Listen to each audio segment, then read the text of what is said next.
broadcast.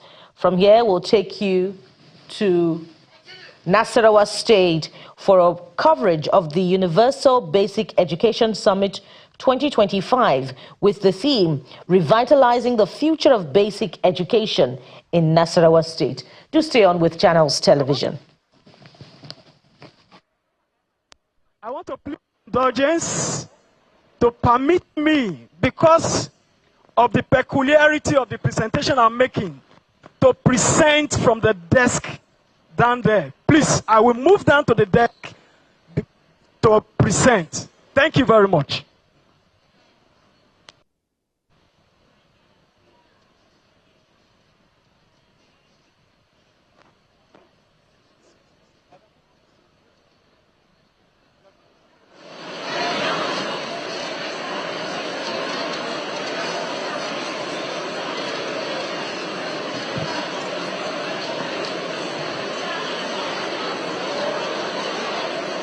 No problem. Thank you very much. I'm presenting this universal Nasarawa State Universal Basic but newly built portal.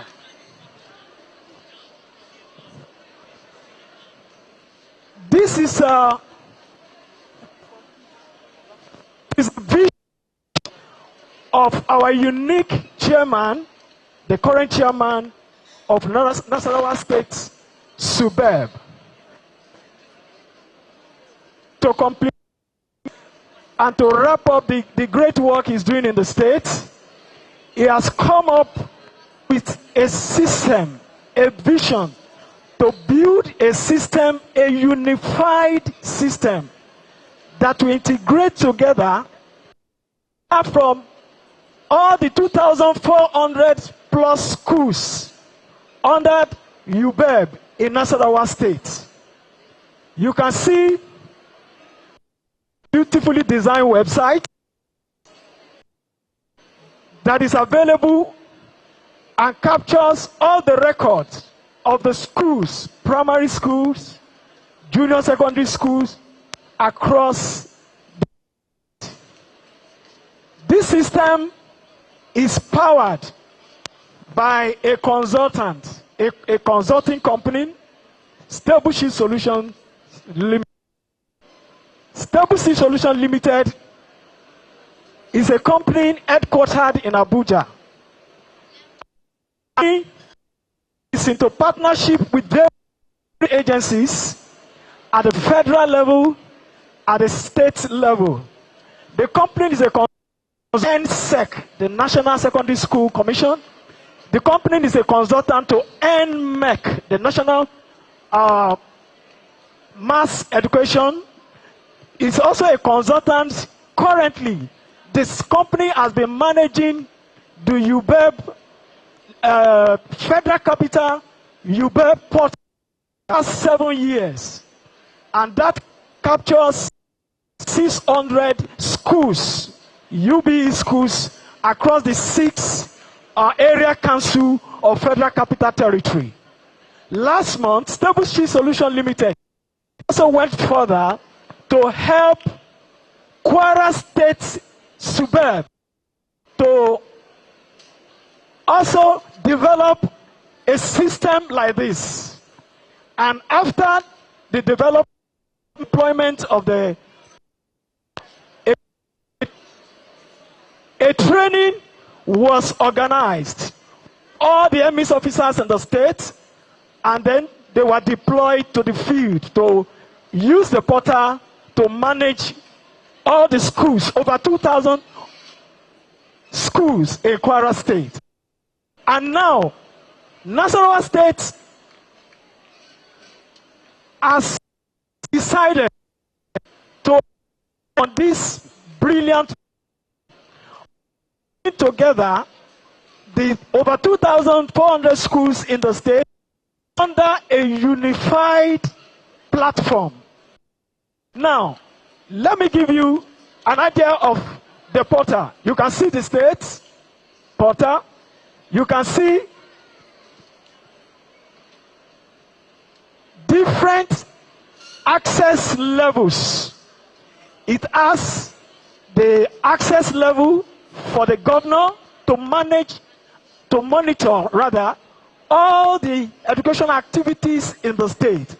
It also has a section that manages the activities of all the staff, the staff records. It manages students. It manages academic and non-academic records. This portal provides real-time data of every educational activities in the state. You can see from enrollment of students, term by term. You can also see how many students are present in each school. You can see their ratio, male-female. You can see the population of staff in the school.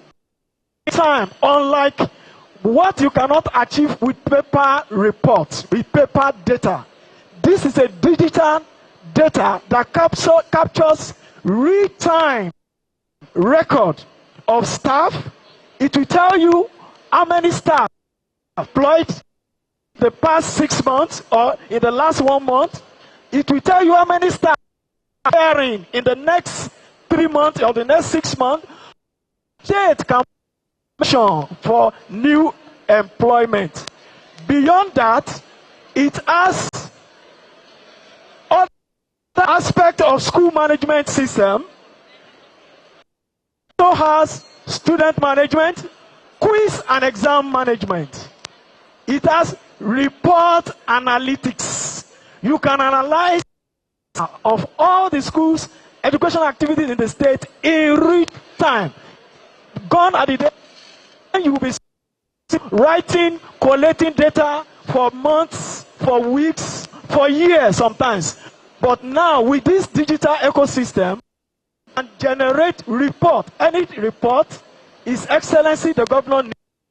Any report the Ministry of Education requests for, any report needed at any level of can be generated and made available. Another unique in this portal is that each school in the state, their unique website automatically. You can see example of a school, LGA Primary School. You can, and then you can see from this landing page of this particular school. This is how every school in the state will have their own unique landing page, are unified together on the same. But yet each of them, their own uniqueness. You can see the school logo. You can see of the school. You can see where students can apply. Parents that are home for admission children, and then the school will accept or reject the admission based on parameters used. And then you have login access at very. You can see, let me scroll down. This is where the school admin logs in. You can see on the right hand side, staff of the school dashboard and manage their records and other activities of their pupil. A teacher will only see the list of students in his own or her own class, and it's on and on like that. Then you can see where pupil parents. As a parent, you can log in from your phone, mobile phone, and see the performance of your children. You don't need to take transport to the school. Right from home or anywhere you are as a parent, you can log in to the portal and check the academic of your pupil. And then we can see what this portal is able to achieve. Academics, you can see under academics, it helps the school to manage every academic activities. You can see staff management. It helps the schools to manage staff records. No more ghost staff if this portal is deployed. And then it manages attendance. Teachers spend a lot of time to to mark attendance of pupils. But now, this portal, a teacher can mark the attendance of 100 pupils in the class with just about 5 clicks. It was demonstrated to the verb management of the states, but because of time, we will not be able to that detail. So it manages a record. That is digital attendance. Then, above all, it manages exam record seamlessly. Teachers have to do enter score. Once you don't need to do any calculation again. You don't need any paper, labor, or stress again, because the portal generates all the scores you need, the averages you need. In fact, the portal will do analytics. Which student comes first, comes second, comes third, the best overall student in mathematics, student is overall student in English, or whatever. The portal summarizes the real-time analytics data. This portal is the brainchild of our executive chairman, Sule, Nasarawa State. I think the chairman, Nasarawa Sule, deserves our applause. Can we please appreciate the great work he has.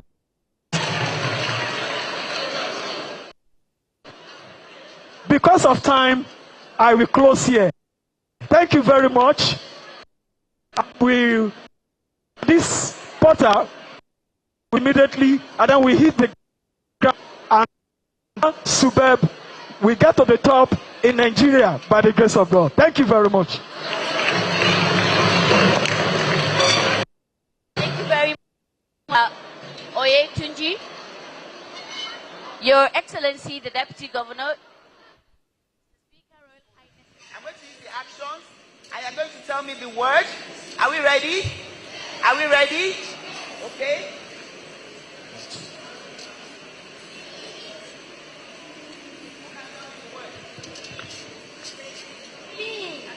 P. Watch me again. Watch me again.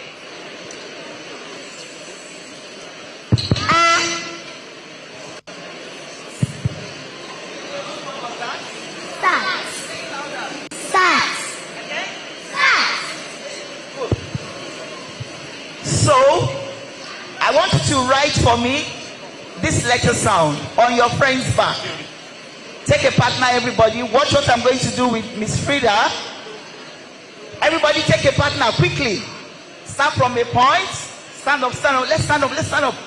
Okay? Start from a point. Right on your friend's back. Right on your friend's back. Start from a point. Make a backward curve. Draw, curve. Another curve and stop.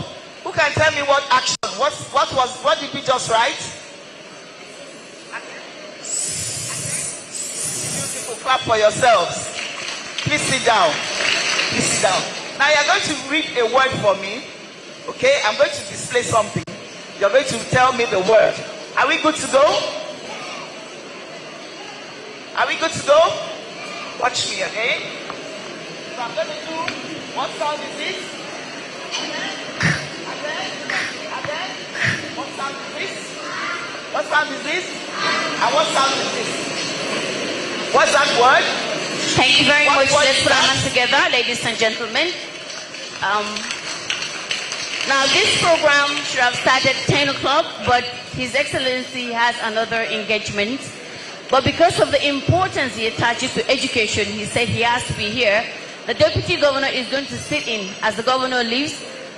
And at this point, I would like to invite a leader who believes that every child in Nasarawa State deserves access to quality education and who has put action behind that belief. His Excellency, Engineer Abdullahi Sule, the father of modern education in Nasarawa State.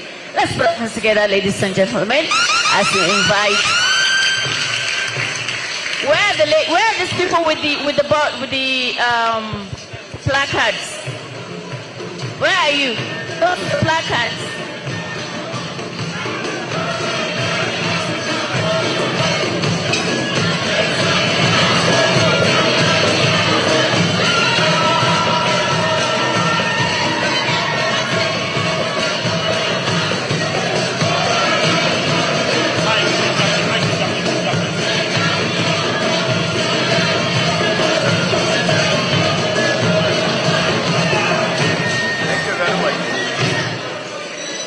Can have your seat, please.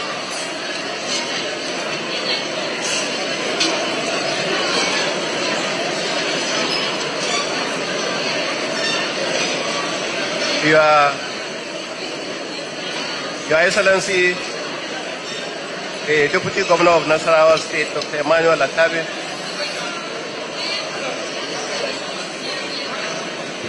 Hello. the Right Honorable Speaker, Nasarawa State House of Assembly, ably represented by the Chairman, House Committee on Education, Honorable Abel Bala, the members of the State Executive Council, our father, His Royal Highness, the Emir of Lafia, and all the other royal fathers who are here, the members of the State Executive Council, Secretary to the State Government, the former SSG, Barrister Ali Ubandoma, former DG, my dear brother, Professor Tony Eridia, who I understand came in since yesterday, sir. Thank you very much and welcome to Nasarawa State. The Chairman NSUBEB and other top government functionaries who are here, our dear teachers, our dear pupils who are here, distinguished members of the press, our dear Isa Kungar Cultural Troop, distinguished ladies and gentlemen. I want to start with sincere apologies. One, for the change in time for the start of this event. This event actually is supposed to start at 10 o'clock, but because of our National Executive Council meeting, we're supposed to hold today, had to be held yesterday, and mainly because we are expected to be in Owerri. So I can't make it even to Abuja before going to Owerri, so we had to rearrange in order for the aircraft to pick us from Lafia here. Because of the importance of this event, I want to be here even if it is for 10 minutes.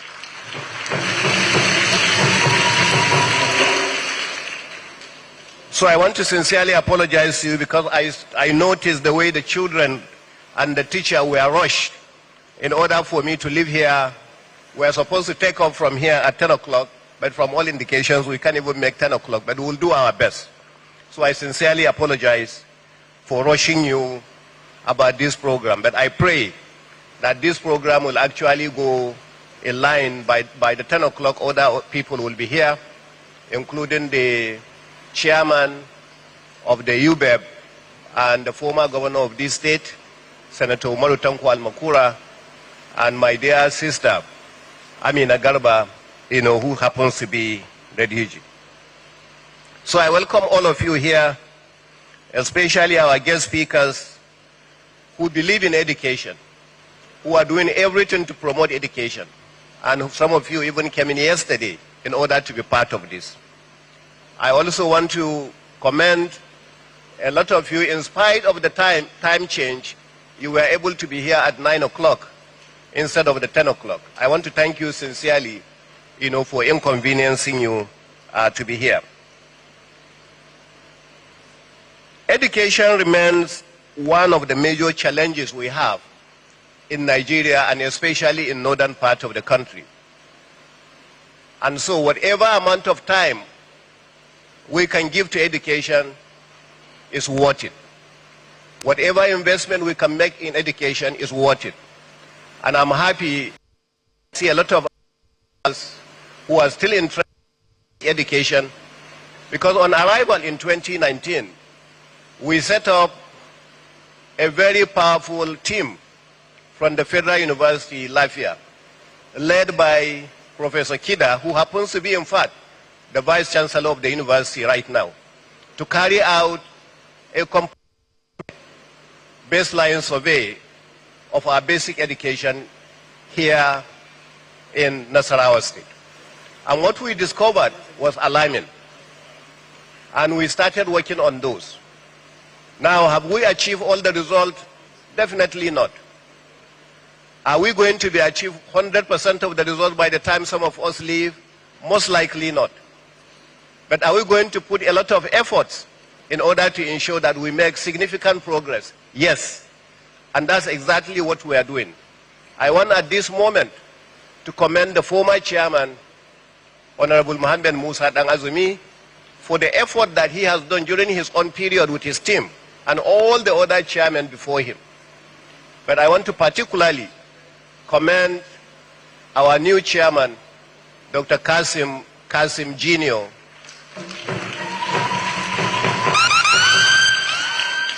because he has taken the job as a personal thing for him. The zeal, commitment that he's putting into it is what is making the progress. And that's why we're having this kind of event for the first time since we came in. So I want to commend you. I want to thank you sincerely for the interest that you have put into this. You have vindicated us because we thought, or some thought, you will not be able to achieve what we are achieving today. But I'm glad that you have proved those people wrong, and you are now doing a wonderful job that you are doing. I want to also commend you and your team for setting up those two committees. The two committees you set up is similar to the baseline survey that we have done. But the challenge about setting up committees is that they came up with a lot of challenges, which you listed during your speech. Now that you know the challenges, now you have made your job easier, which means you have to pick each one of those challenges to resolve them. That will be the work that we need to do collectively. You will continue to receive the support from the government, and we will give you the maximum support to make sure that we improve our education. The essence of working on our education is important in the sense that if that is the only legacy that the ASL administration will leave is our education, we prefer to leave that legacy, and that's what that is all about. Because of your excitement, you have made a lot of speeches, and I know some of the teachers here are actually looking at you and saying that you have missed a point. We have promoted teachers and paid them the promotion 100%. We have, but one thing you mentioned is that you mentioned that we have also paid teachers the minimum wage 100%. I think that is inaccurate. I think that's the reason why when he said that, a lot of them didn't clap for you.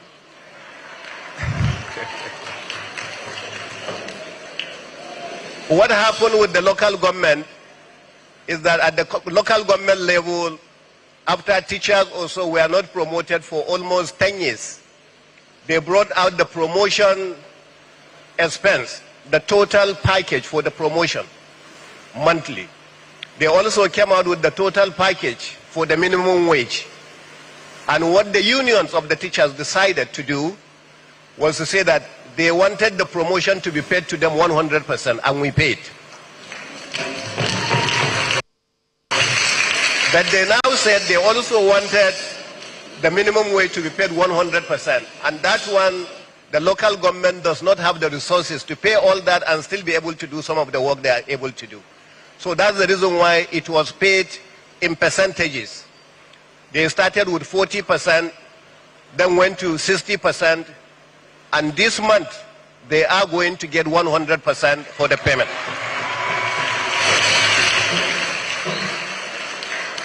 Now you can see they clap for me. They didn't clap for you.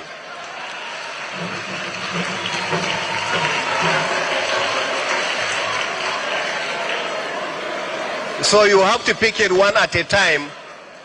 We did what we could call. And at this moment, let me sincerely thank our President, President Bola Ahmed Tinubu, because the resources we are making today is what has made it possible to be able to do all these things. If there were no economic reforms, if we are not making the kind of resources that we are making today, we will not be able to do all those things. So all the schools that you have been able to renovate, most of the work that you are able to do, most of the awards that you are getting in Nasarawa State is as a result of those improved revenue that we are seeing. But we are not just relying on the improved revenue from the Federation account, we are also improving the revenue from within. And that's why tomorrow I am going to do two major groundbreaking. One is in our effort for industrialization, we are going to have the first paper factory production worth $90 million. After that, we are going to Karu. Because of the traffic in Karu, we are going to now create 2 flyovers in Nasarawa, and in addition to the flyovers, in between them, we are going to do what they call raise the road. So we continue to introduce some of these things that have not been in Nasarawa State. The race road is different from underpass, is different from flyover. It's actually the kind of road exercise you create in order for people from this side cannot cross to the other side, and for that reason is similar to where you can just go straight away. So you can start from the beginning and end up actually, after Nasarawa itself, close to the international market. And that is the reason why we are trying to do that. And that job, we are doing it again with the resources that we are getting both from the Federation account and from the internally generated resources. So we continue to thank Mr. President for what he has done to us. I want to thank you sincerely, and I want to apologize once more that I have to rush to the airport. But I believe and I hope that everybody will be able to contribute to today, because I have seen our major stakeholders who have background in education who will be able to assist. And I'm happy to see part of the panelists, especially also the keynote speaker, and our dear children. I was sitting down there, I listened to you singing that Nasarawa anthem. And please, next time, when we have this kind of beautiful children with the beautiful voices they have, let us even switch off our own and just listen to them so that we can hear what they have to say. I love you all. I pray that one of you will be standing here as a governor tomorrow so that you will end up being the wonderful governor. Thank you very much, and God bless. Thank you very much, Your Excellency, the Executive Governor.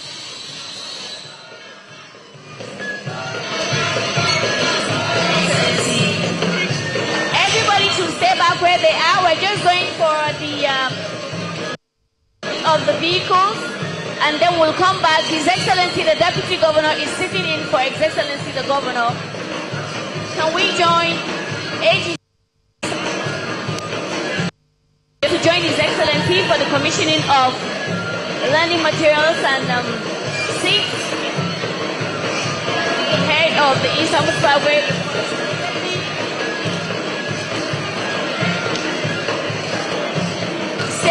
Please be seated. You can sit down. We can sit down. We're coming back to continue with the program. His Excellency has a very, very great mission today, but he thought it's very important to stay back and enjoy this moment. Please, and these people with the public address, can I see one of you, please? These people with the PA system, can I see one of you?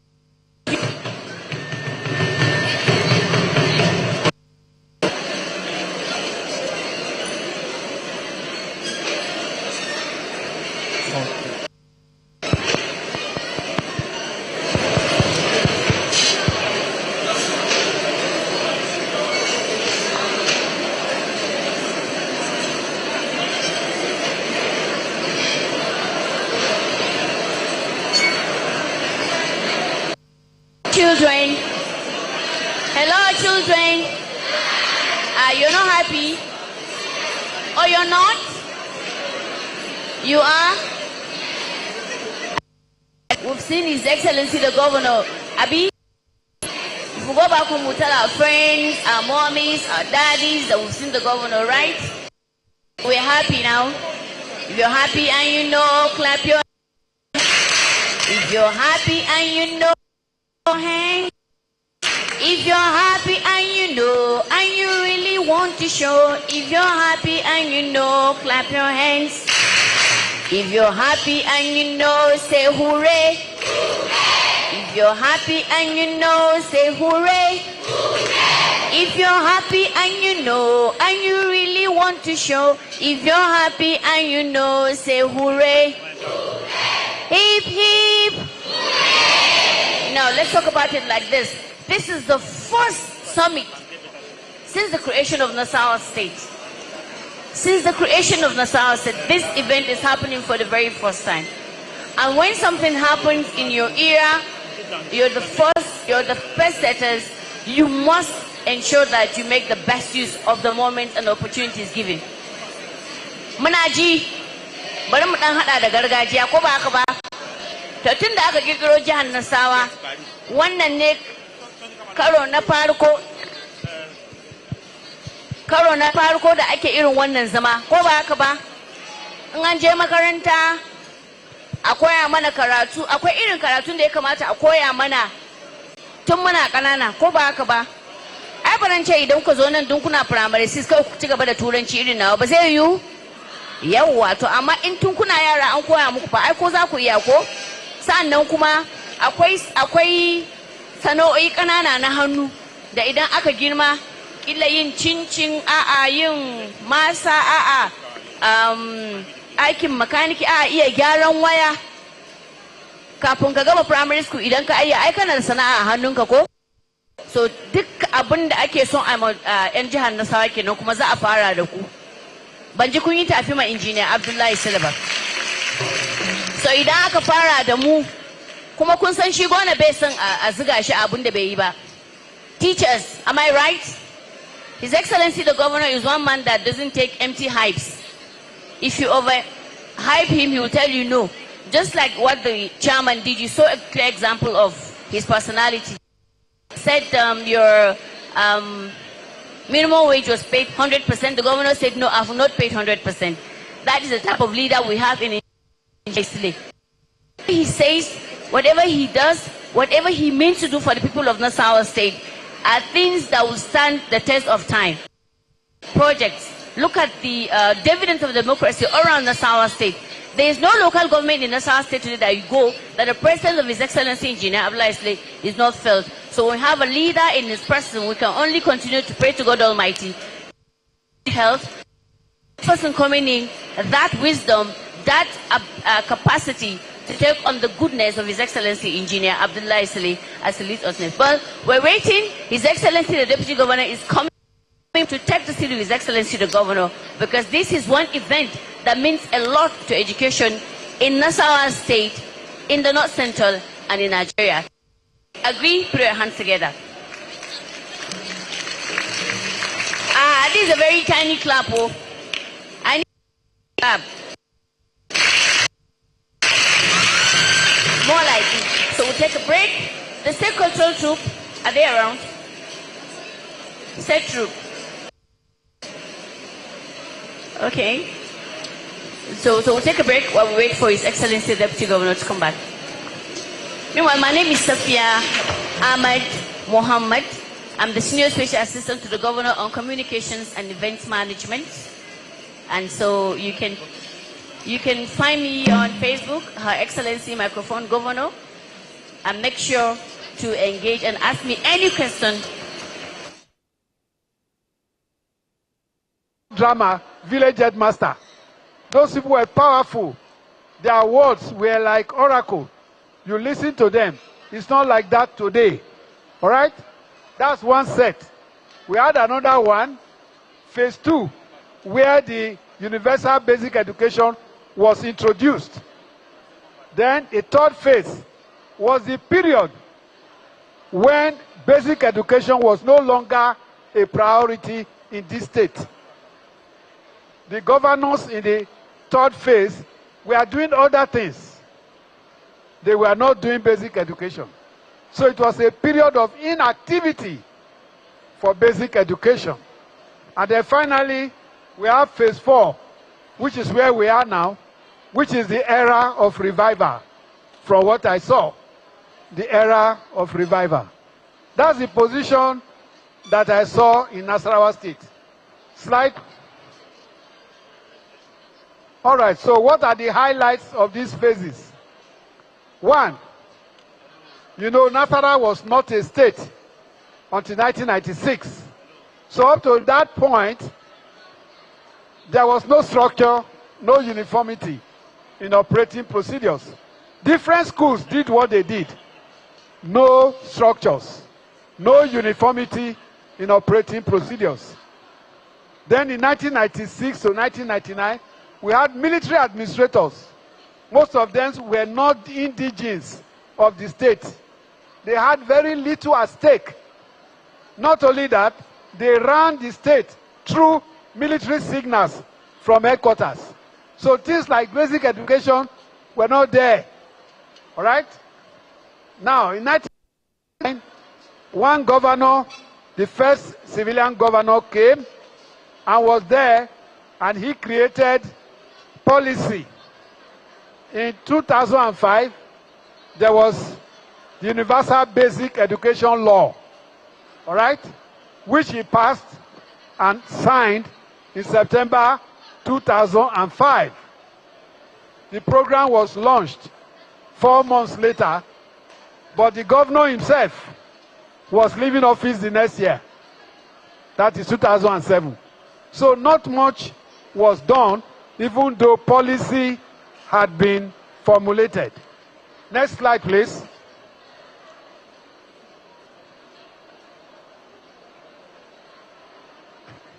So from 2007 to 2019 is a period of inactivity in this state as far as basic education was concerned.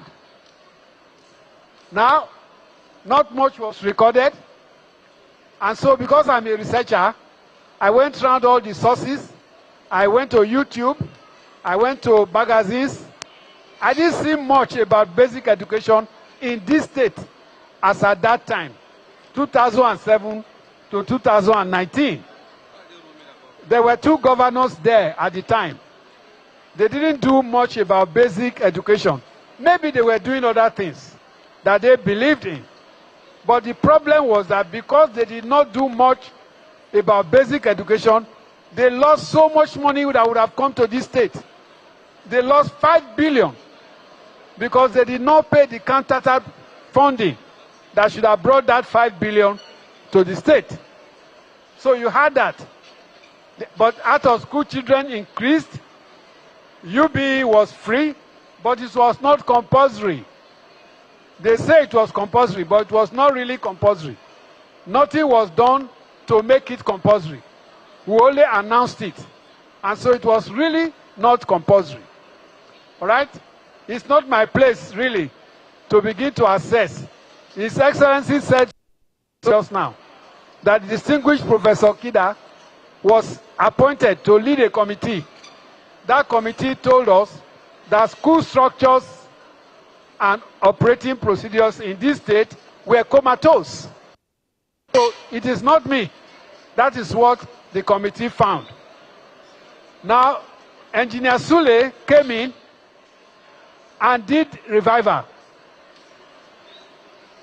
In 2020, the first thing he did was that he paid 2.7 billion for basic education. In 2020, he gave up 26.3 billion. In 2021, he moved it to 35.4. In 2023, it went to 37.43, and so on and so forth. By these figures, Engineer Sule gave more than 26% of his budget to education, thereby superseding the standard of UNESCO. I think that's a major achievement.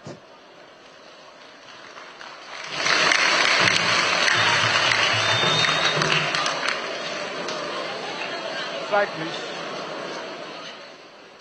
So, with all that he did, so much was happening. Construction of structures were on. Schools, classrooms, and so on and so forth. He also had massive recruitment of teachers. There was huge investment in teacher training, especially digital literacy.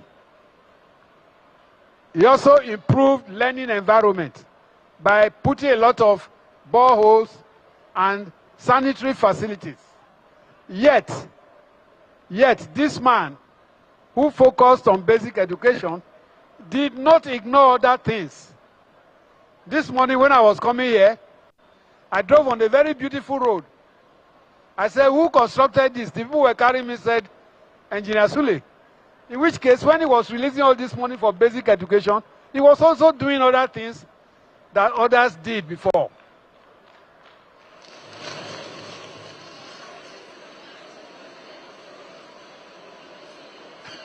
But there are many challenges. Some of these challenges are general. They are usual. They are not only in Nasarawa State. You find them everywhere. And I won't spend so much time because the chairman of the board, who is very energetic, has told us many of the things that are wrong. But I just said facilities were obsolete, especially before Engineer Sule. The facilities were obsolete. All right? They were not just unavailable. The few that were available were old facilities that couldn't work in this age of technology. Secondly, we had shortage of manpower. We also had abandonment of rural areas. Schools were only dealing with urban centers. Teachers were not in rural areas.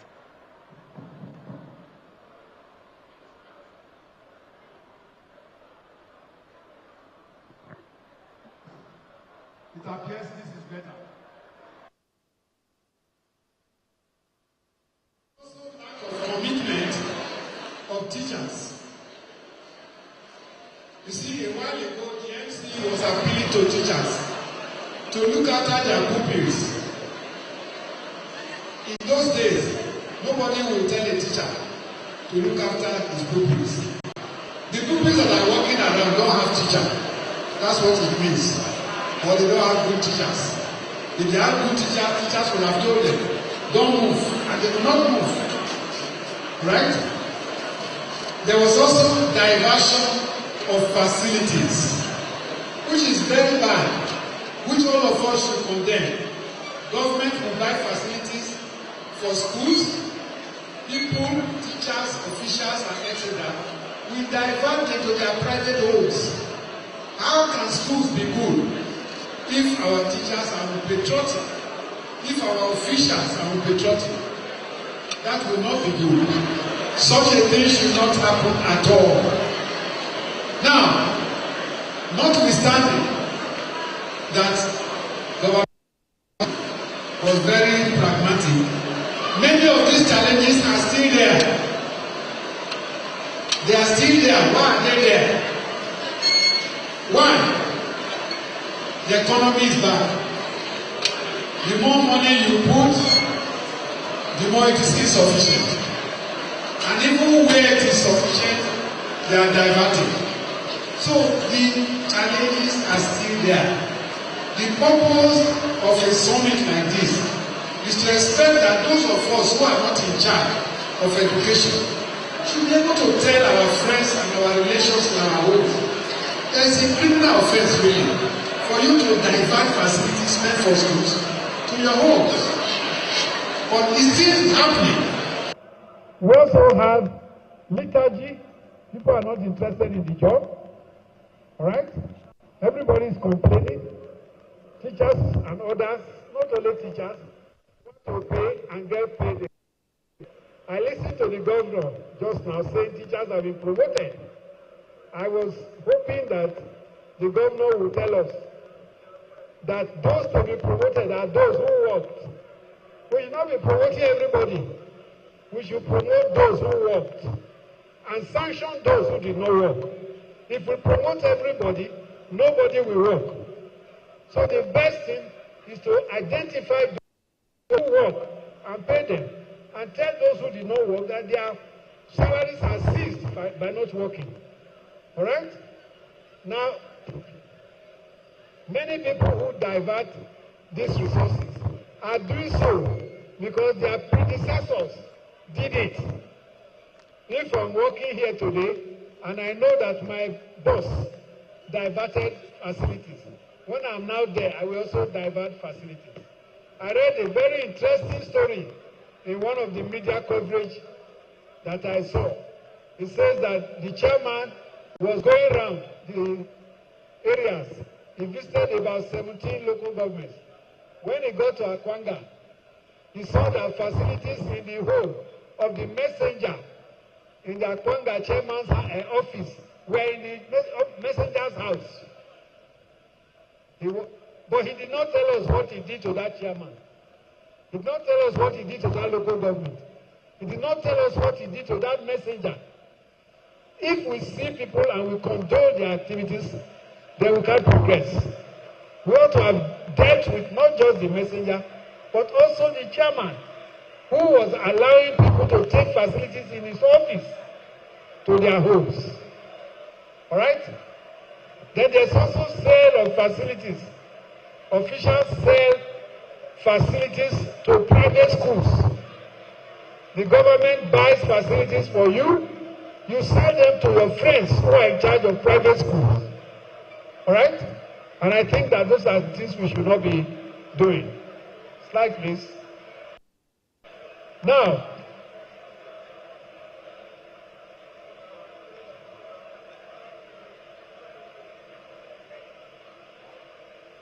I just have a few suggestions for you. The first is that we need intensive supervision and monitoring. Mr. Chairman, go back to the law setting up your board. The second function in that law is intensive and regular monitoring. We are not doing it.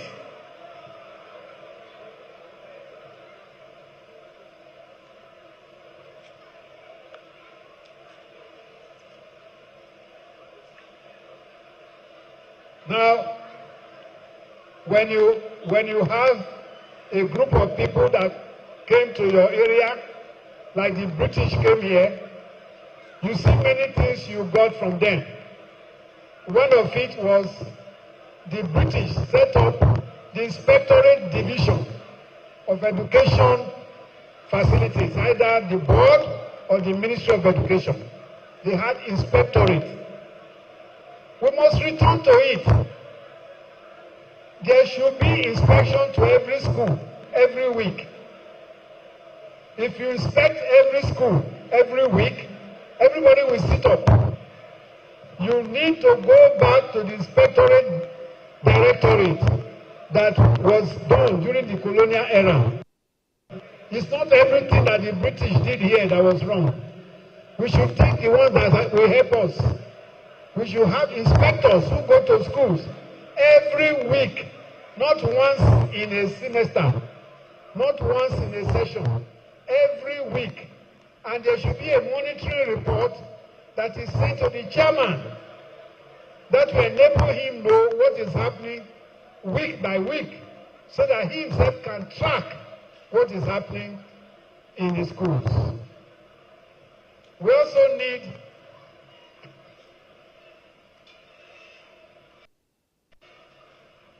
priceless motivation. In this part of the world, we all think that motivation is when you add more money to somebody. That is not what is motivation. Motivation is when you give somebody something that can motivate him. It's not everybody that money can motivate. Because there are some people who take the money they don't need. It doesn't motivate them. Like, take a person like myself now. if you call me and say you want to motivate me, I should come to Nasarawa to be in charge of inspectorate, directorate, because I say we should do it. I said, okay. What you say? We are going to give you a car. I said, what car? You say, Hilux. I said, but I have Mercedes. How will you give me Hilux? That cannot motivate me. What you are giving me must be better than what I have.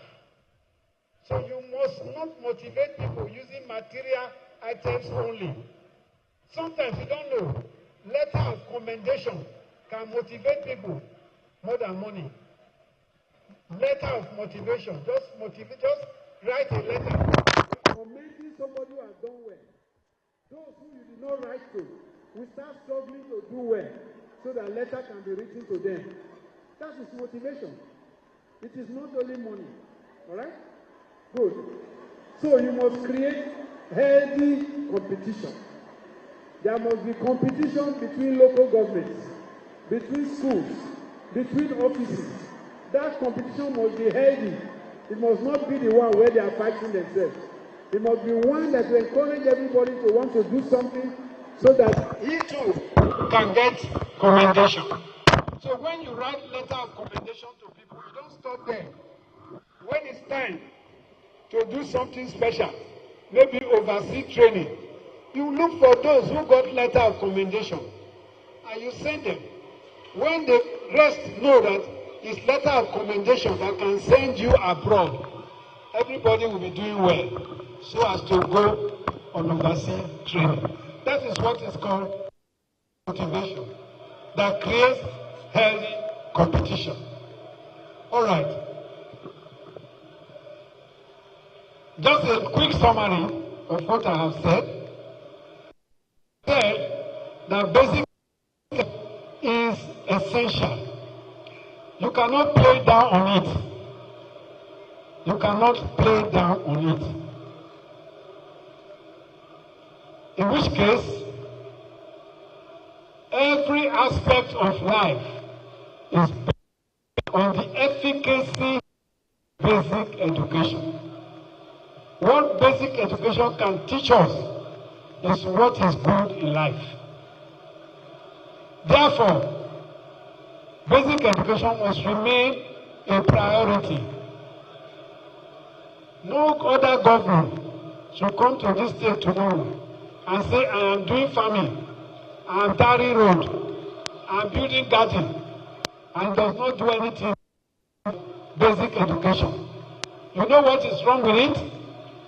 If you build so many things, the people are not educated. When they are not happy, they will destroy those things because they don't know it belongs to them. Because you've not spent time on human capacity development. It is human beings that you need to develop to understand that life is dependent on social well-being. And I think we need to do that. I'm saying that physical development is good. It's good to build houses. It's good to build beautiful schools. It's good to build expressways. But if you develop the human beings, they will have no value for those physical developments you have made. And so effort will be made to make human development. Next slide, please. So, I have come here to talk with you, to encourage you to do what you have been doing, especially in the last few years, 6 years or so, of the era of revival. It's not just enough to clap for the governor. You should support it. When I say support it, I mean support development. You don't have to support politics. You don't have to run up and down. What you need is to support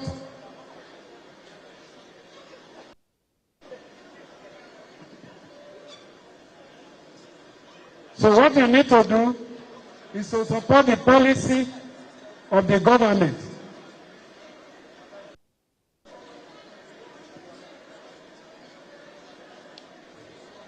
Please be seated.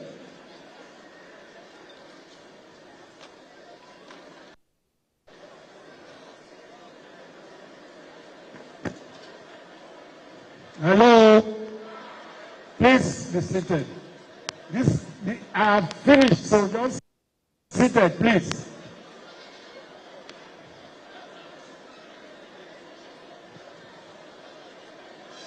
I have tried to introduce myself.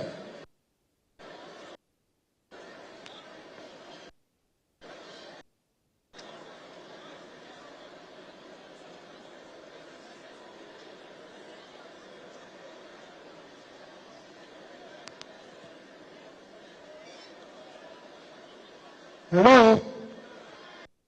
Be seated. Can we stop the noise, please? Stop moving. Please listen. Now, one of the reasons why I'm introducing myself to you is to tell you my background and to tell you what it takes to communicate well. When you don't communicate, you don't achieve anything. Mr. Chairman, you have done very well, but there are many people you brought here to have no business with this event. Come here, they will not listen. They will not understand what you are saying. Some time ago, I was invited to Lagos to come and speak. In Lagos, there was no noise. Everywhere was quiet. People were hearing what I was saying. Because of the way the environment was quiet, I assumed everybody was understanding me. And I was very happy, elated. I was going to my hotel. Myself and the director that invited me. Young men were in front of us. And they were talking to each other. One of them asked the second one. He said, that man that came from Abuja, which is me. So what has he been saying since? So I was so deflated. I felt very bad. You mean listen to me? But I was happy when the second person spoke. You know what he said? He said, me, I didn't listen to the man. Oh. I thought they would bring food. They didn't bring food. Now, what's the meaning of this small drama? That when you have a crowd you are talking to, they don't have the same objective as yourself. There are some people who want to hear only what they want to hear. Anything you like, you can say. The things they want to hear are the things they want to hear. Mr. Chairman, I'm a communication scholar, and I'm telling you that if you want people to understand what you are publicizing, don't talk to different people at the same time as you did today. All the people are walking behind at the back. If you stand outside there and ask them, what are we doing here? They can tell you anything they like. When I was in the television business, a president was visiting us in the States. And we went out and carried microphone to our people to ask them to tell us about that president. And we asked the person, and who was the president? It was Babangida. So we went to ask our people, said, do you know that President Babangida, we didn't use President Babangida, do you know the president is coming to this state today? He said, yes. Do you know the president? Say yes. Who is he? I know him now. Is he not Shehu Shagari? He's a very nice man. You see it? The people in your state, they don't know the difference between the leaders. You know why? The food on their table does not change because a leader has changed. So they don't know any new leader. So when you are communicating, you must be professional. I heard you saying you have bought many vehicles that you take to local government. Please collaborate with the media and the orientation agency. Other people don't know how to do enlightenment because they are not professionals in those areas. You need to get them and to know that when you get them, you will do a great job. Those of you who didn't hear me, thank you. Those who heard me, thank you very much.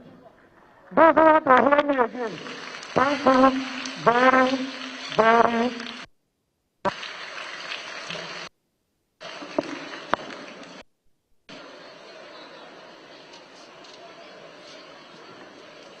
And certainly we all want to hear you again, so thank you so very, very much to all of us. Let's put our hands together for our Professor Kenya O.N., the former GM of Nigerian Authority. Your Excellency, Your Highness, ladies and gentlemen, certainly we're way behind you, so if you have any presentation, mindful of time.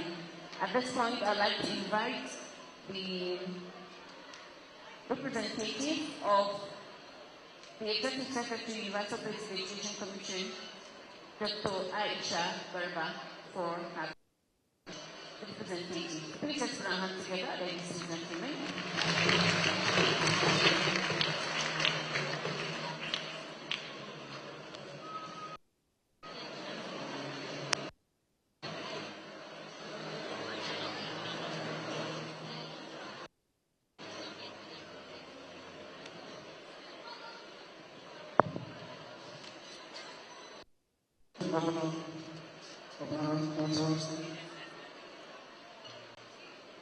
The channel of this occasion, please permit me to stand on the already established protocol.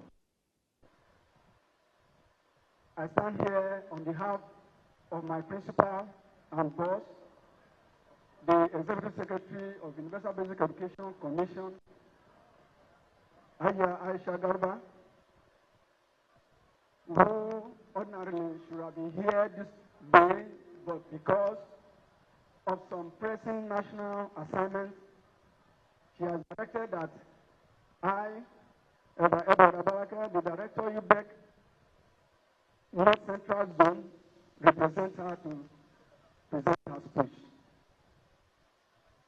It is an honor to stand before you today at this historic Basic Education Summit, which is a gathering convened to reflect, evaluate, and most importantly, reaffirm our shared commitment to the future of the Nigerian child. We meet here in Latvia not merely to discuss education, but to witness what becomes possible when leadership is matched with resolve, when policy is backed with investment, and when the future of children becomes a priority than an afterthought. Under the administration of His Excellency, the Governor of Nasarawa State is not just speaking about change, building schools, equipping classrooms, empowering educators, and clearly demonstrating that the destiny of the next generation must be secured through learning. Today, Governor Sule's approval for the recruitment of 1,000 new teachers stands as a testament to that commitment, which is a visible response to the need for instructional manpower across basic schools. Even more significant is the redeployment of 1,900 personnel from administrative offices into classrooms, ensuring that human capacity is deployed where it matters most, where children sit, where lessons are taught, where futures are shaped daily. These are not routine actions, they are deliberate, bold, and transformative. Under this administration, we have also witnessed meaningful investment in infrastructure, including the acquisition of 30,000 school seats for distribution across the 3 senatorial zones. It is this level of attention and result-driven leadership that recently earned Nasarawa State a platinum award from Independent newspaper in recognition of its strong investment, advocacy, and sustained promotion of child education. Awards are never given for promises. They are earned through action, and Nasarawa has acted. Even more inspiring is the renewed determination to ensure that basic education is not only free, but compulsory for the child. The ongoing statewide sensitization campaign signals a government ready to translate intention into a government ready to say with clarity that no child should be found outside a classroom when the nation is building knowledge. And its most valuable when the awareness phase is complete, enforcement will follow. And with a new era, in which every parent understands as a favor from government, but as a ode to their child and society. This policy therefore aligns seamlessly with the mandate of the UBEC and with the renewed hope agenda for education of President Bola Ahmed Tinubu. Like you, we envisage a Nigeria where learning is universal, where learning is accessible and of quality.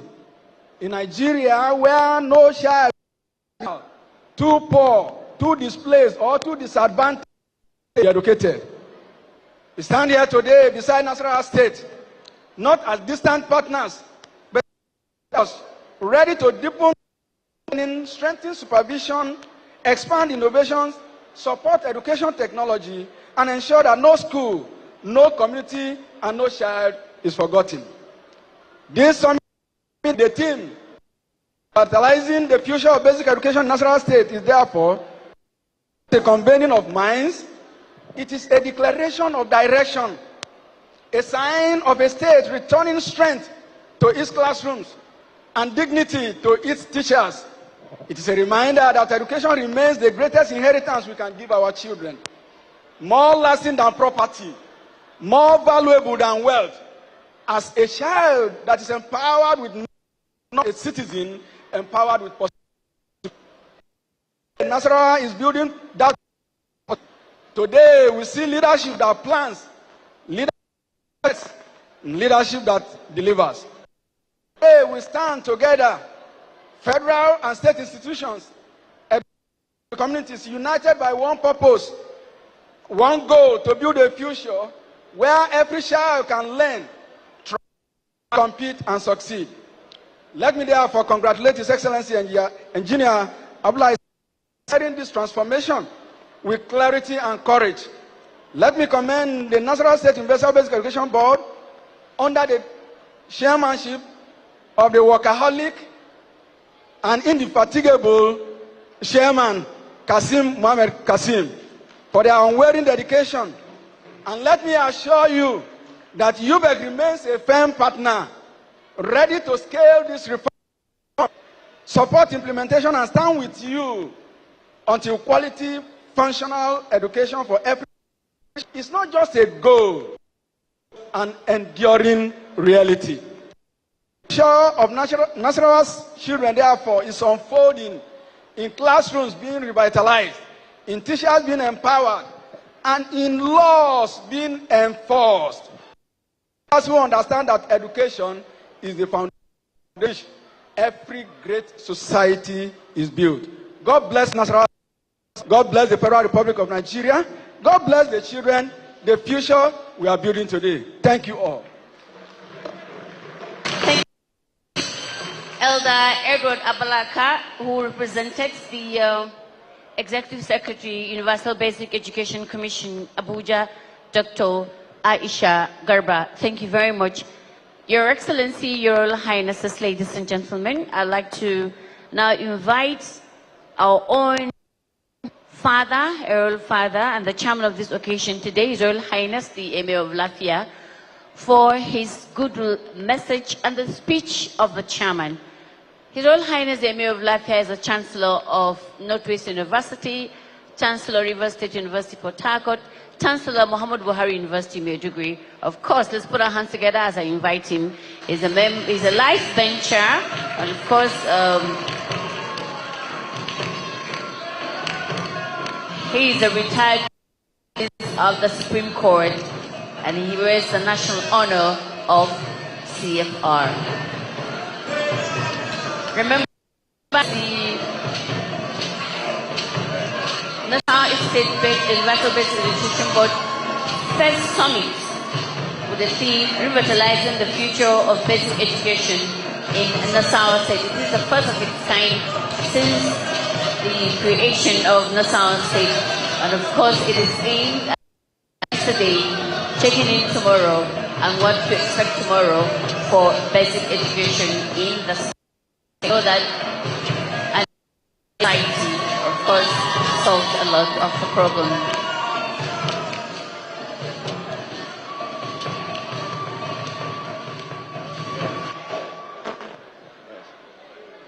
A'udhu billahi minash shaitanir rajim. Bismillahir rahmanir rahim. Your Excellency, the Executive Governor of our dear state, sitting now is His Excellency, the Deputy Governor of our state, the Speaker that is represented, my brother, His Royal Highness the Emir of Kefi, the other Royal Highnesses that are with us.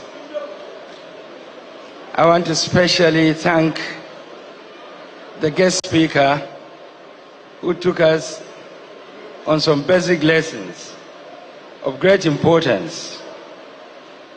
The importance is for us to understand why we are gathered here today.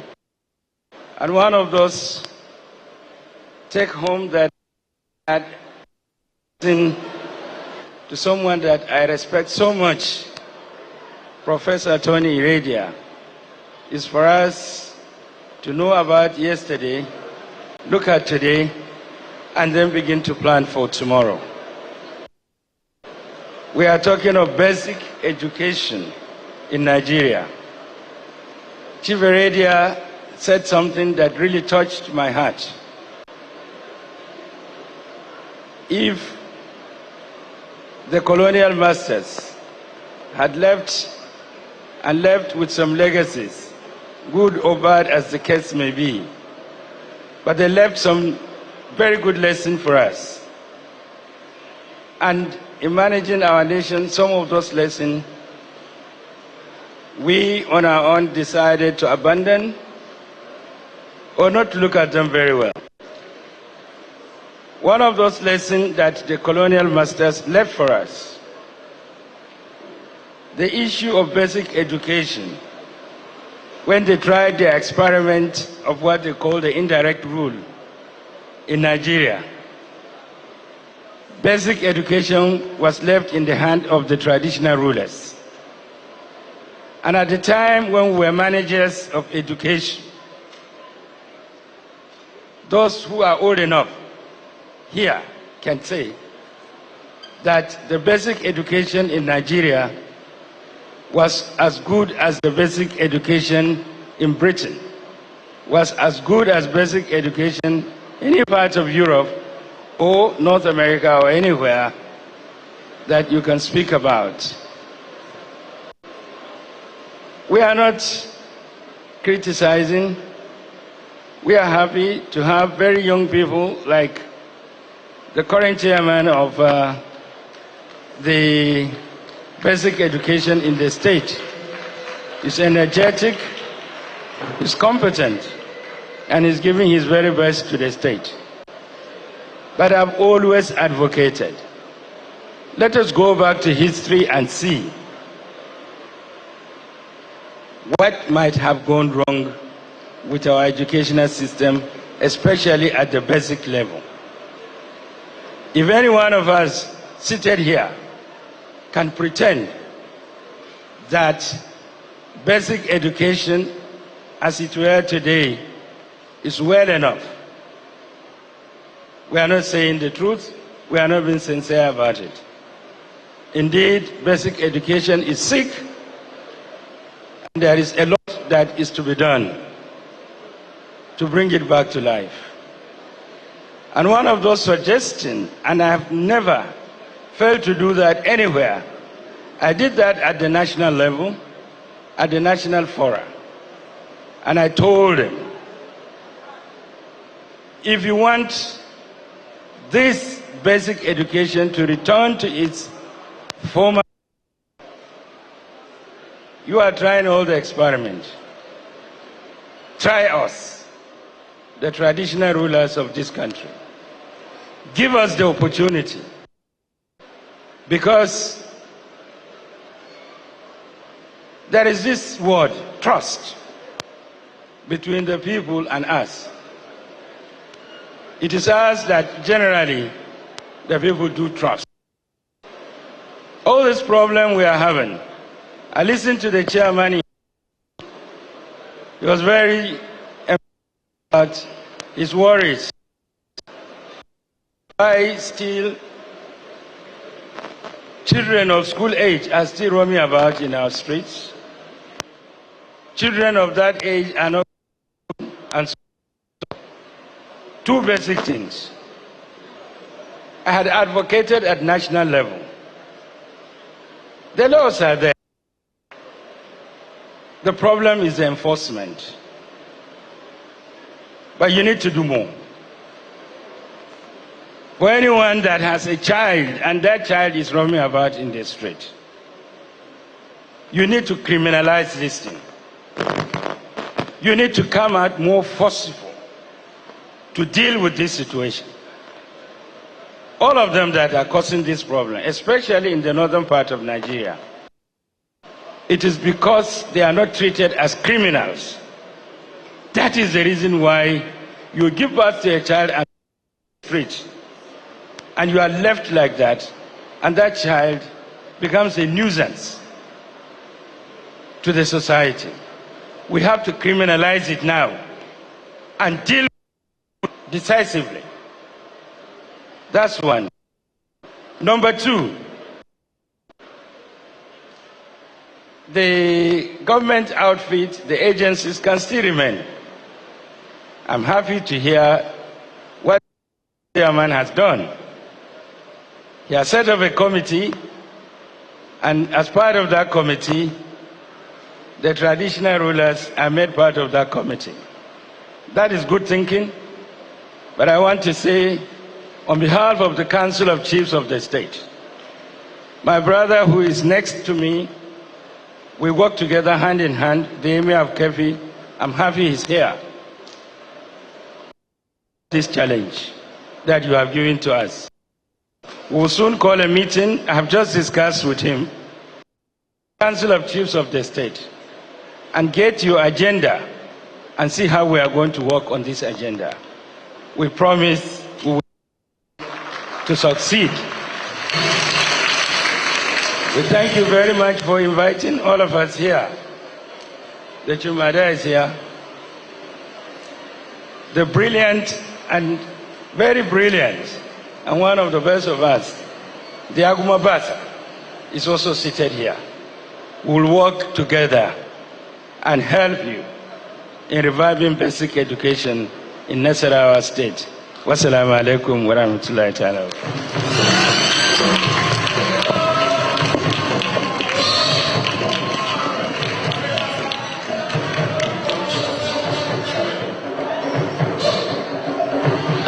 Was very, very strong from a man who believes in education, who is a product of education, a retired justice of the Supreme Court, the chairman of the South State Council of Chiefs, His Royal Highness Dr. C.D. Baige Muhammad, retired CFR. Let's put our hands together for him, ladies and gentlemen. We are, Your Excellency, the Executive Governor, ably represented here by His Excellency, the Deputy Governor, Dr. Emmanuel Agbadu Akabi. Like I said, we'll have panel discussion, sessions 1 and 2. Your Excellency, my father, my mentor, the Executive Governor of Nasarawa State, Engineer A.A. Sule, distinguished in the making. If all of us are in spirit, you understand what I mean.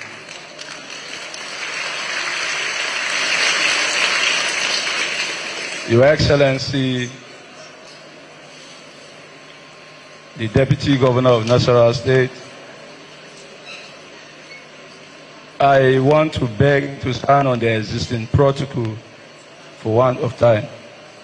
Your Excellency, I have apologies from our National Board Chairman of UBEC, who is on his way, Senator Tanko Almakura, also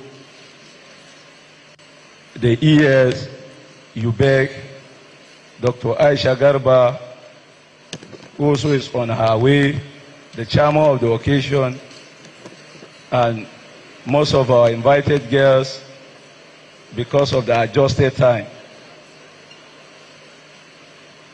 Your Excellency, I will want to beg, Your Excellency, sir, that I do justice to present my speech in 2 minutes or 3 minutes. And I want to plead with you, Your Excellency, sir, that we have a little display for just 2 minutes for you to see.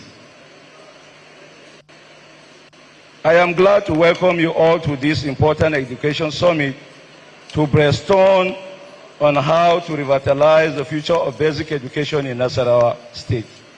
I wish to thank His Excellency, Governor Sule, for the opportunity afforded to me and my team to serve this state in this capacity. I also appreciate him for releasing funds for the organization of this summit. On my first day in office, Your Excellency, I constituted 2 committees. One, Proper Placement Committee, headed by Member 1. 2, Project Watch and School Monitoring Committee, headed by myself. At the end of the committee's work, we identified the following challenges that prompted this summit: shortage of qualified teachers across the state, illegal promotions of teachers without due process, overstaffing in local government education offices, overcharge and illegal deductions of loan by banks through education secretaries, teacher truancy without permission, lack of lesson plans and lesson notes by teachers, lack of chairs and theft of school furniture, vandalization of school windows and doors in urban schools, poor construction and substandard building work, lack of maintenance culture, pupils in primary 5 and 6 who cannot read or write, low enrollment and a high number of out-of-school of private school opposite beside public school in violation of distance regulation. Law encourages most of this stealing, Your Excellency. School encroachment, especially in Karo, Lafia, and Kefi local government areas. Solutions, sir. Our summit here today is tagged Eco Solutions. Some of the solutions that we provided and suggestions follows. We discover about 3,000 professional and trained teachers who work their posting illegally to local government education offices across the state. Your Excellency, we have redeployed 1,900 back to the classroom and are working to redeploy 1,000 more.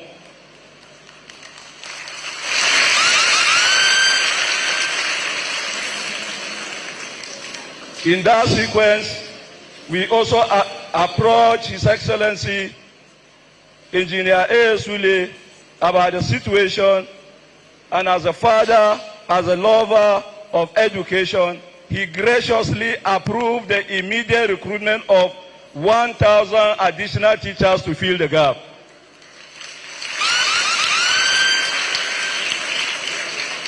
Following the governor's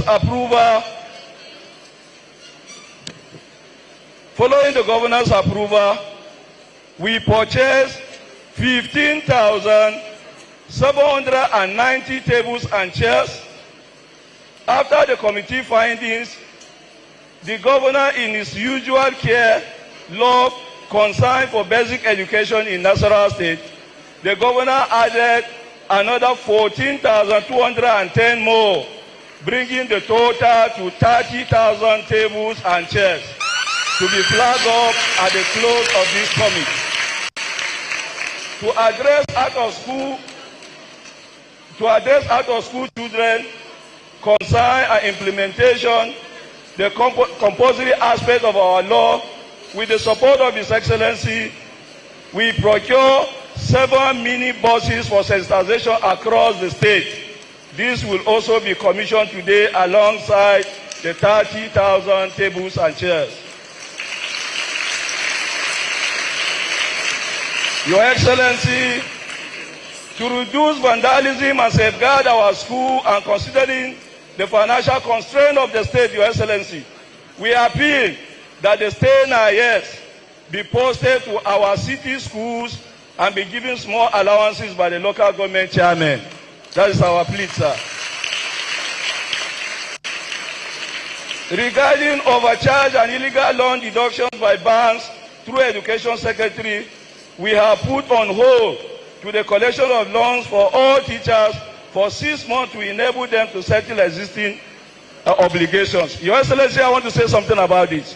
We discovered that most of our teachers who collected loan are overcharged illegally, and due to that, most of our teachers cannot afford to even pay their transportations because of those loans. And in that regard, we have directed that there should not be more loan until after 6 months for them to settle the existing obligations, sir.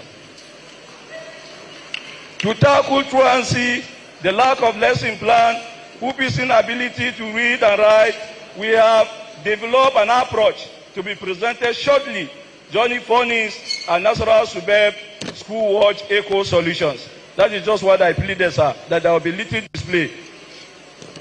After supervision, corrections, warning, some of the contractors remain adamant and deliver poor quality work.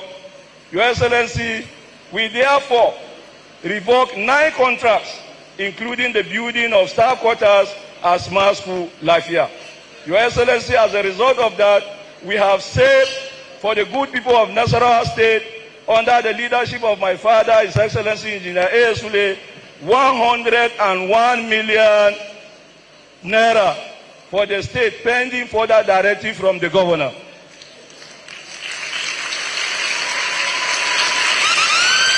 Sir, this summit is crucial in our quest for high-quality basic education system in Nasarawa State that will make its product competitive.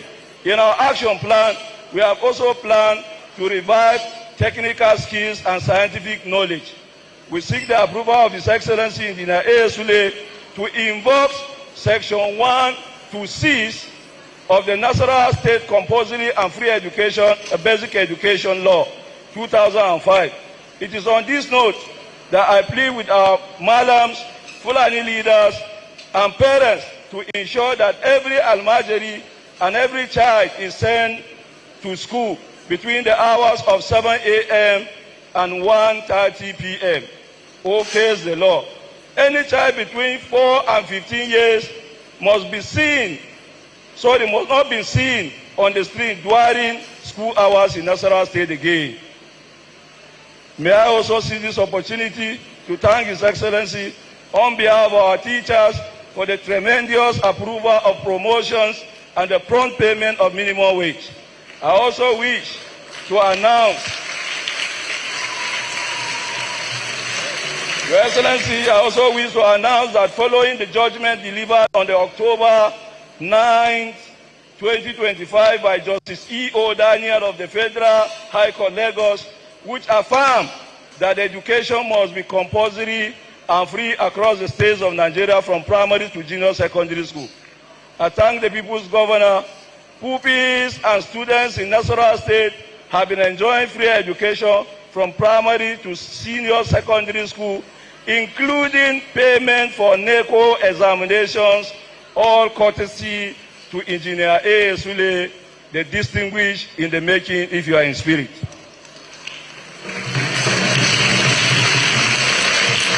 Our summit is not merely a policy exercise, but a historic opportunity to reposition basic education in Nasarawa State.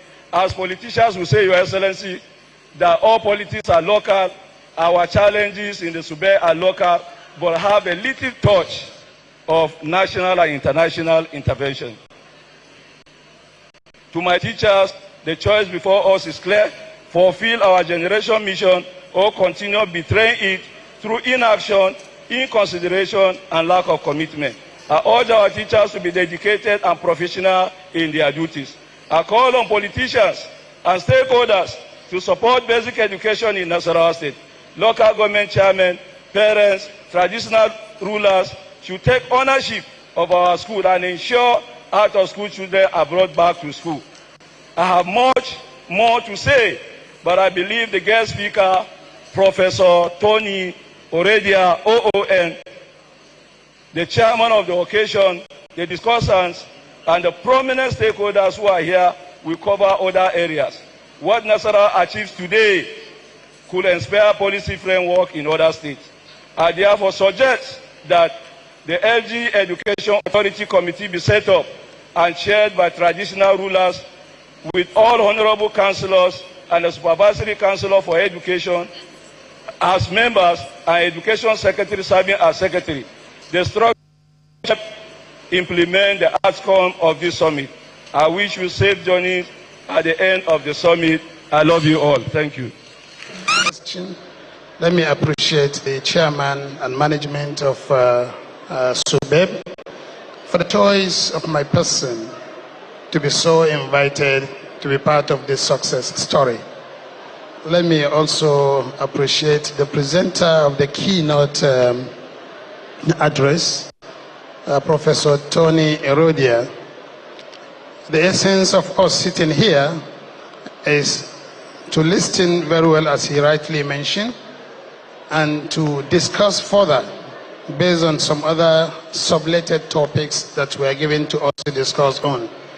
And I think whatever we are going to say here about education is based on 4 basic components of educational development in Nigeria. And of course, these basic components are: 1, it has to do with access to education. It has to do with the quality of education provided to the citizenry. It has to do with sustainability and retention. And finally, and all these 3 is dependent upon how the government is able to finance all these projects. And what is quality talking about, or what is access talking about? If you observe the government that passed, and of course the government of Engineer Abdullahi Sule has done very well, has done eminently well to see that they provide some basic facilities, the classrooms, laboratories for basic education, at least the senior class of the basic education, and the libraries, etc., etc. Because access will only mean that the government is able to provide a conducive atmosphere that will cater learning on basic education. What we are talking about as the quality. Quality here is dependent of the kind of teachers, especially in our schools, especially at the basic level. Just as the presenter of the paper rightly mentioned, where the foundation is baseless, where the foundation is groundless, where the foundation is not strong, where the foundation seems to be certainly uncommon, then whatever you build will collapse. I want to say that the government of His Excellency Engineer Abdullahi Sule has done eminently well, very well, to ensuring that quality is maintained. Because even recently, His Excellency has directed and given approval to the appointment of over 2,000 teachers in Nasarawa State. Though the appointment came with problems, and there had to be a committee to review the exercise. And the committee reviewed the exercise and gave recommendation. And of course, His Excellency gave approval to the appointment of 781 teachers. This is a moral booster. This is commendable. This is what this government is doing to ensuring that we have quality education in Nasarawa State. The third one has to do with sustainability and retention. What is the government doing to ensuring that school enrollment and where enrollment is taken, What is the government doing to ensuring that children come to school regularly and frequently? And I want to say, without mixing words, without any fear of contradiction, that the schools we have today in Nasarawa State are doing very well to make sure that the rate of retention, school feeding, etc., given so that children will like to come to school every morning. And finally, all of these three rightly mentioned is dependent upon the fourth one, which is resources, the funding of educational activities in Nasarawa State. And funding has to do with the 4 quadratic dimensions of public budgeting decision, at least in Nigeria. And what are these dimensions of public budgeting decision in Nigeria? One, we have the bureaucratic dimension, we have also the legislative dimension, we have the public goods dimension, and of course we have the political dimension. Why we call it quadratic, why it has quadratic effect is because public good dimension has to do with also bureaucratic dimension, while political dimension goes in line with legislative dimension. Bureaucratic and public good dimension is dependent on how budget is done based on well-informed decision from the executive arms of the government, while the legislative and the political dimension is talking about whom do you have where to influence the citation of schools and to influence the provision of basic facilities to schools, at least probably in the legislature or in the political office that will guide all this. Looking at UNESCO, the recommendation of UNESCO is that 4 to 6% of budget in a state or a nation must be allocated to education, GDP, while between 15 and 20% must be on education. If you look at the supplementary budget that was just passed by the Nasarawa State House of Assembly, and of course the proposed 2026 budget that is before the Assembly, today, you will agree with me that His Excellency has done exceedingly well to surpass even the benchmark as set by UNESCO, because the budget today has over 50 billion naira allocated to education. So I want to say that this government is doing all the bidding that it could to ensuring that education is given a moral booster, and we will not relent until we achieve what we ought to achieve as far as this government is concerned. And I thank you for listening. Thank you very much, Dr. Musa Ahmed Mohammed, the Accountant General of Nasarawa State, a former legislator, as well as a teacher. Your Excellency, distinguished guests, ladies and gentlemen, we've heard it all. Education is a very serious business. It should not be left to the government alone to take care of it. There's a room for private-public partnership. All stakeholders must come together to ensure that we provide basic and sound education to our younger ones, so that we'll have a very sound society. Thank you very much, Barrister Ibrahim Abdullahi and Dr. Musa Abdullahi, I beg your pardon, Dr. Musa Ahmed Mohammed, for being our panelists for today. On this note, we call it a wrap. We will give time for other programs as they unfold. Once again, my name is Wuchichi Tanzi Zarma.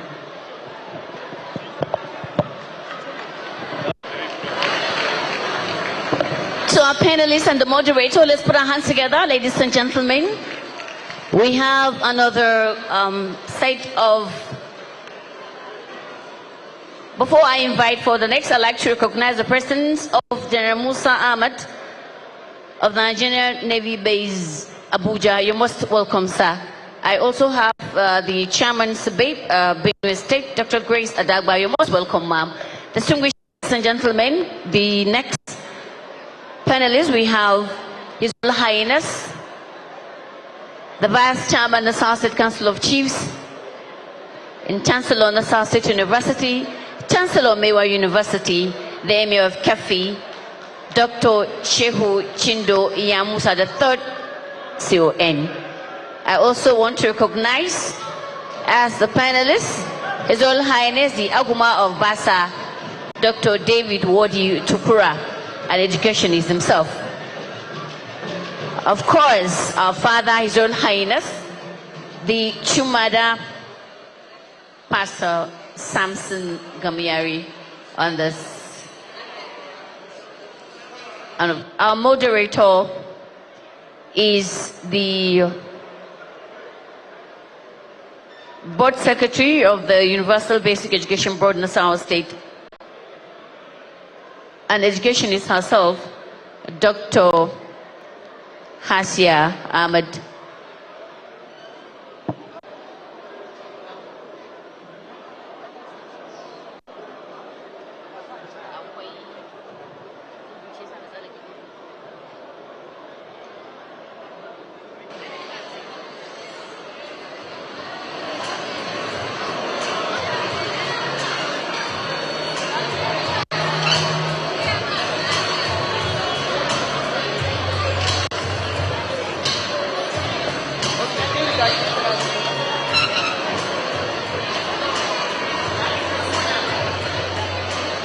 Your Royal Highness Chumada, your own hex.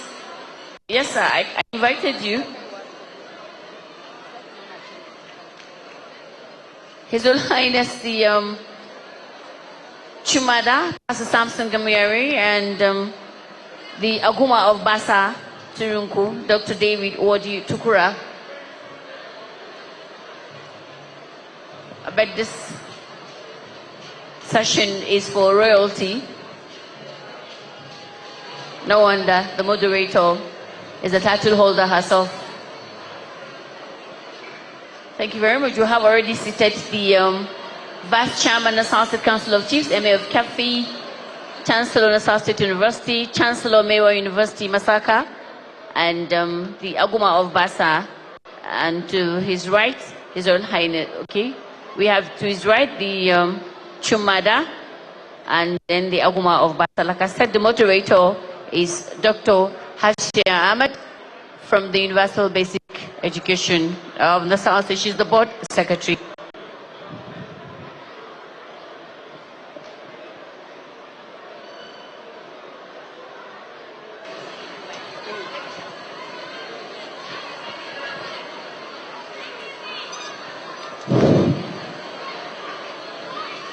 Your Excellency, the most loyal Deputy Governor of Nasarawa State, Dr. Emmanuel Agwadu Akabe, aka Up. Your Excellency, permit me to lean on the already established protocol by the MC because of time. Your Excellency, today is special. Today is historic. Today marks the first annual summit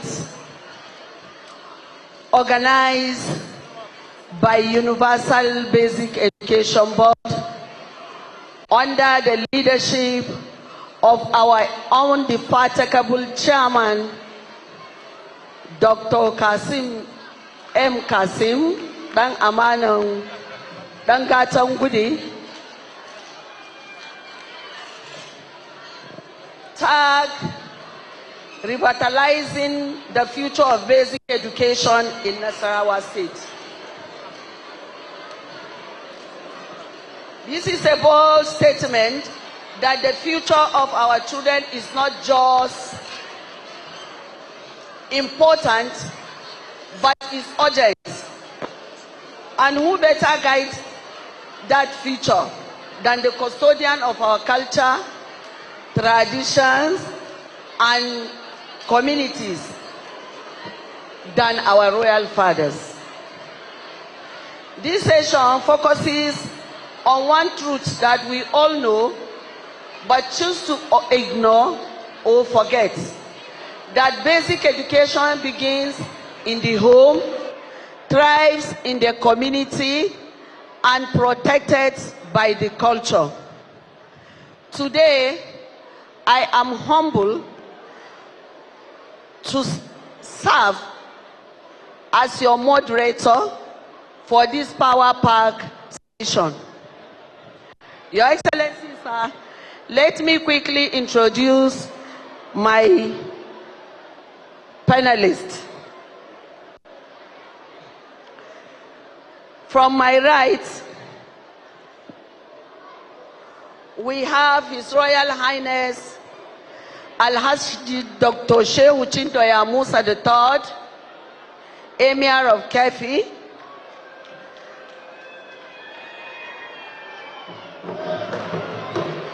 Next to him is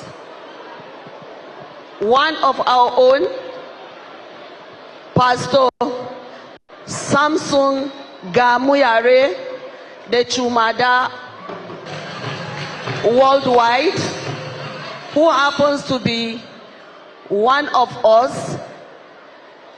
He retired as a director with Universal Basic Education Board. Your Highness, you are welcome to this panel. Next is another one of our own. He is His Royal Highness Dr. David Wodi Tukura Aguma Abasa Turunku. Dr. Aguma was a former chairman, Nasarawa State Universal Basic Education Board. Please, can you give a round of applause to our royal fathers, please?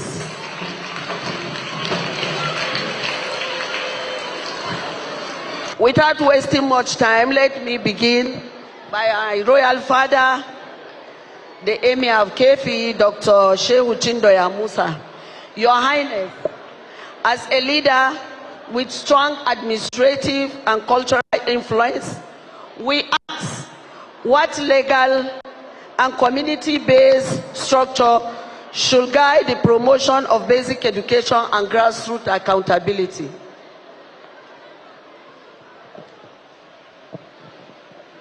A'udhu billahi minash shaitanir rajim. Bismillahir rahmanir rahim. Your Excellency, distinguished guests, ladies and gentlemen, assalamu alaikum. First of all, when you come to the laws governing basic education in Nigeria, you definitely start with the Nigerian Constitution. Chapter 2 of the Nigerian Constitution, Section 18, it provides for free basic education to all citizens of the country. This Constitution is supported with the Child Rights Act of 2003. And all the states in the Federation were expected to domesticate this law. But so far, so good, only 24 states that domesticated the law. About 10 states are still hanging. You can start seeing some handicap on issue of basic education. And the other law, in terms of national state, the Child Rights Act was domesticated in 2005. That is why when you are trying to compare national state with other states, you will see the basic free and fair education is more of high in terms of other states in the country. And there is also the Universal Basic Law of Nasarawa State of 2007. So our government, right from the time of Abdullah Adamu to today, they are really in support of education. There was a time when the budget for education is high in this state during Abdullah Adamu. He gave the 26% of his budget to education. So all these laws established for the provision of free and fair education for our children. But basically, education is not free. Somebody must shoulder the responsibility, and the government cannot shoulder the responsibility alone. The private sector must come in. But the first speaker in the first panel, he spoke on the issue of involvement of the private sector. We have to be very careful. If the private sector are allowed to take over everything, education will become so expensive that nobody can send his child to school. So there must be some limitation. So if we are going to have limitation, we have to involve the community, like the stakeholders in the community, the traditional institution, like it used to be. My brother, the Emir of Lafia, have mentioned earlier that during the colonial time, when the indirect rule was introduced, the traditional institution was used. We still have fresh memory of how we went to school. Enrollment were the responsibility of the emirs. They address their community, they draw the attention of their community to the importance of education. And all these laws that I have mentioned, Nigerian Constitution, the Human Rights, the Child Rights Act, the National State Basic Education laws, are meant to be implemented and enforced by the Human Rights Commission. And this Human Rights Commission is to cover the whole of the country. And the country is big for them. So stakeholders, traditional institutions must be involved. And if we want to improve the standard more than what we have at the moment, we must adopt some of the proposal done by the speaker. You know, we must have a department in charge of inspection, a department that will collaborate with the community, a department that will collaborate with the traditional rulers to make sure that our children are recruited and are allowed to have free and fair education in the country. And also that department must be able to control the private sector in terms of school fees. If not, the school fees will be so high to the extent that very few will have the privilege of going to school. While the Constitution is saying that everybody must have free and basic education in the country. Therefore, it is all of the stakeholders, all of us, must shoulder this responsibility, and we must work together. And we have discussed with the chairman of State Council of Chiefs that we are going to deliberate this issue for Nasarawa State in our council to see how we can bring ourselves in. This part, we are not involved, but we will see how we bring ourselves in to support for enrollment and also to supervise the teachers and also to protect the infrastructure that the government has spent so much money for our children. I believe with this little contribution, It will give us the whole picture of how we are all talking about free and fair education by the government. Wassalamu alaikum warahmatullahi.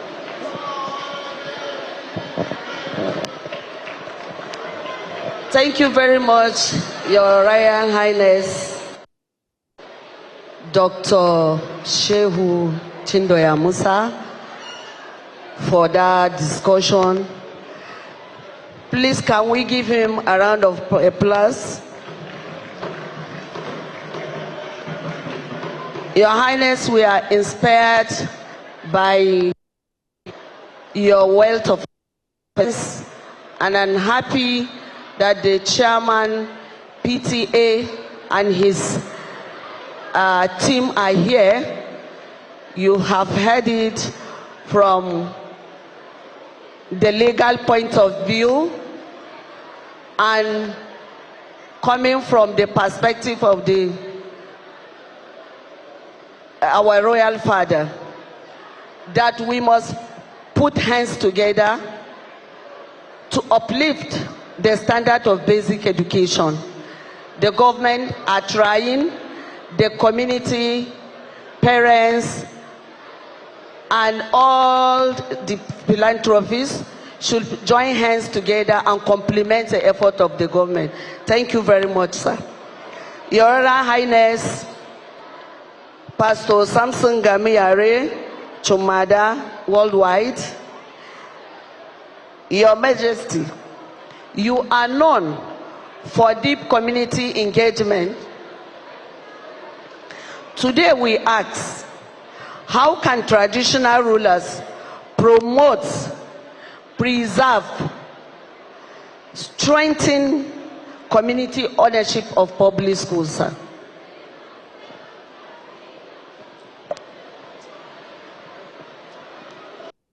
Your Excellency, the Deputy Governor of Nasarawa State,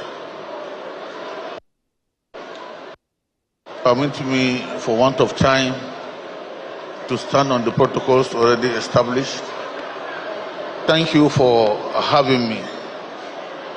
Before I address your submission, let me add a little on a legal framework via the laws or the act, as well as the SUBEP law. As an institution, it is not a law,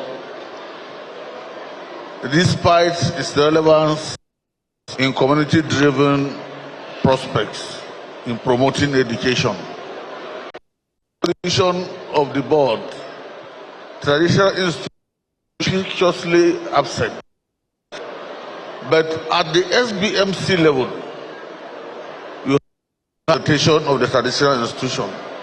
So I am seeing that involving traditional institution in the composition of the board at the state level strengthen the participation at the local level. Having said that, the institution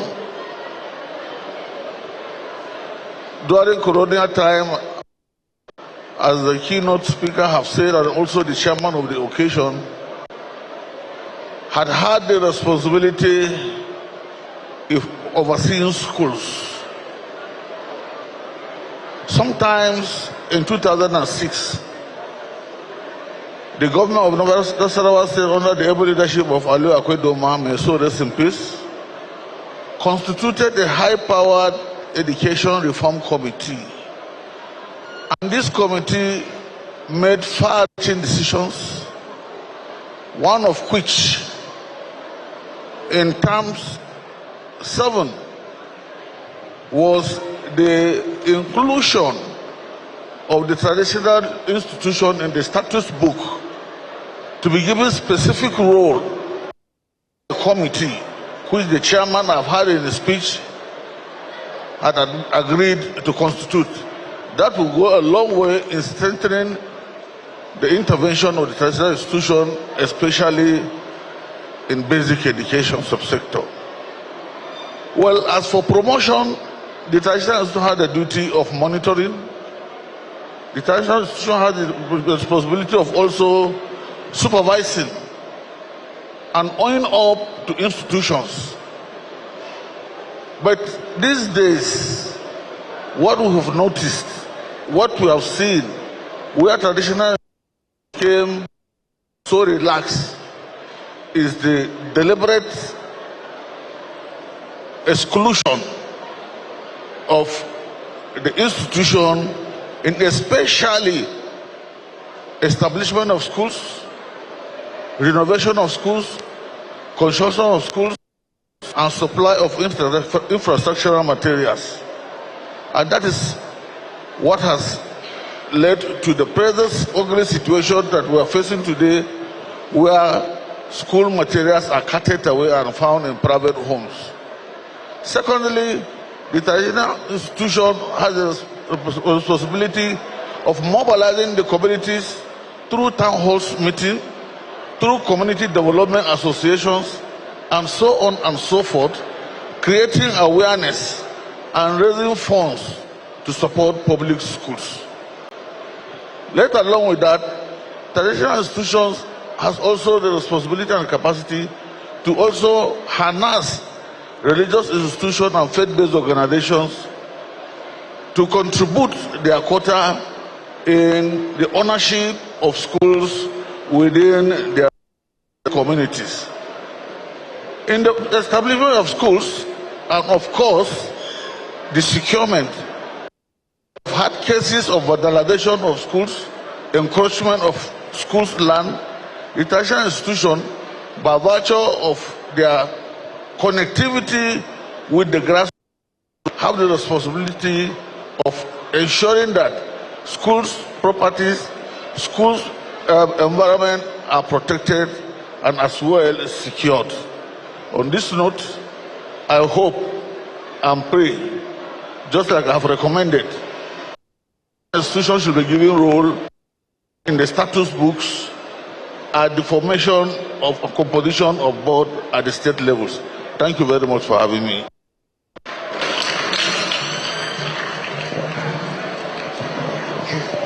Thank you very much, Chumada, Pastor Samson Gamweare.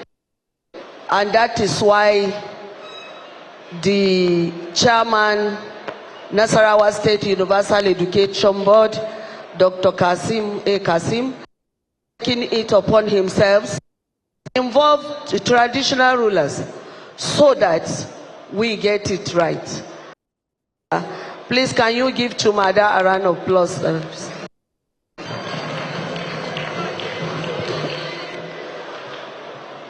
Sir, Your Majesty, Dr.